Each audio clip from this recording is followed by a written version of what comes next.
Object permanence. When you close your eyes, I'm not in our bed, but I still feel the blanket my mother bought us the edge of the nightstand. I don't have a tan line. Sometimes there is a wading pool. The summer lawn 3 years ago, there were trees, or maybe just one, 7 stone steps. There are differences in what there is and blinking. During the day, the lights come on even. If you can't see them, I'm sorry. This is all I know of faith. An apple bitten is an apple blooming and blooming and blooming, exploding in your brainstem like the sun in December, never brighter, never hotter, pulling at the freckles on your lips. I walk and walk, counting the pebbles that look like Pennsylvania, gathering them in my pockets so I can send them skipping over the Rocky Mountains. They sink into the dark forests of the Appalachians before they ever make it home. I will reach across the Atlantic and push until I'm melting in the cold Pacific cloud bursting over the dust-colored wheat fields of Kansas, forming circles in the bellies of America. The afternoon is crackling, echoing the leaves that don't exist here or there. Dry death, I like to run my fingers through my heavy boots. I inhale too fiercely, catching fireflies in my lips, tucking them in your indentations, naps in ashes, praying. So, I'm from Pennsylvania, and we just moved here in August for school, and the California fall and winter was really weird to me, so I wrote about that a lot, because I was like, where's the fall? It didn't happen. So, California. I am waiting for your leaves to wither into flame so I can hear them in my hands and search for rain in the raised cathedral bones of your trees. I don't trust anything evergreen but not sharp. Your quaking aspens, your palms will not draw blood, push under my fingernails, shatter into embers if held too tightly. Don't you know, California, that you are fallen and should long for death like the rest of us? We long for rust and fade. We long to gnaw the apple to its core, to feel the skin pierce our teeth, to bring our knowledge crashing down.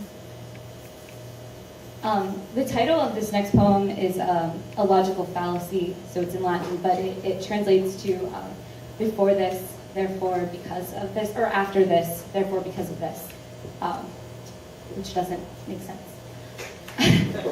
Love, it's post hoc ergo propter hoc.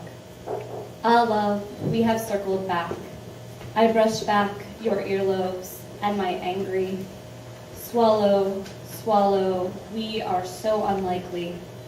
I followed you home past catch-all, through a grove of suicides, full of taproots before they fallow. We didn't know much of anything, love, pushing our souls together against the skyline.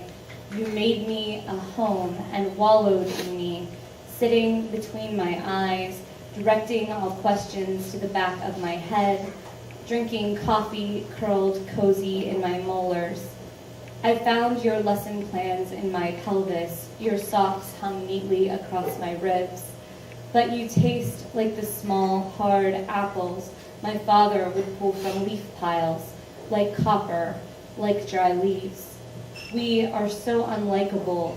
Follow, follow. I am your yawn. You are my ululation. And the title of this poem is M1 Abrams, which is a type of tank that has been used for a long time, and it's been used in the Middle East. M1 Abrams.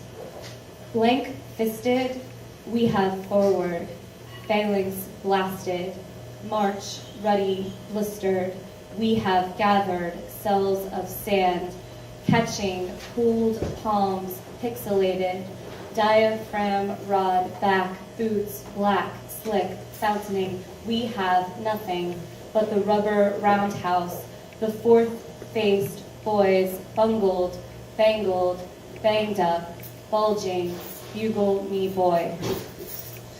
And I have one more. And this one kind of requires a little bit of background. The title is the Latin name for flesh-eating beetles, which my dad kept in our basement when I was little, which sounds really creepy and weird, but it isn't. He's a science teacher in a pretty rural area, and so kids would bring him like dead animals they would find, and so he would have these beetles, and they would clean them, and then he would use the skeletons as specimens, and it's not as creepy as it sounds. But that part of that's true. Like, so they really were like hanging out in my basement when I was growing up. All the Latin in the poem is from their full scientific classification, so like from kingdom, genus, species, the whole way down. And the other thing that I guess is pertinent is that they use these beetles for a lot of things. Like they use them for taxidermy and stuff like that, but they also use them for forensics. I guess if you find like a dead body, you can look at the beetles and see how long it's been there. I don't know, but Wikipedia told me that's true, and TV, so I'm gonna go ahead and believe that. So, Dermes today, maculatus. I am sorry they got blood on these poems. I never watched where they were going.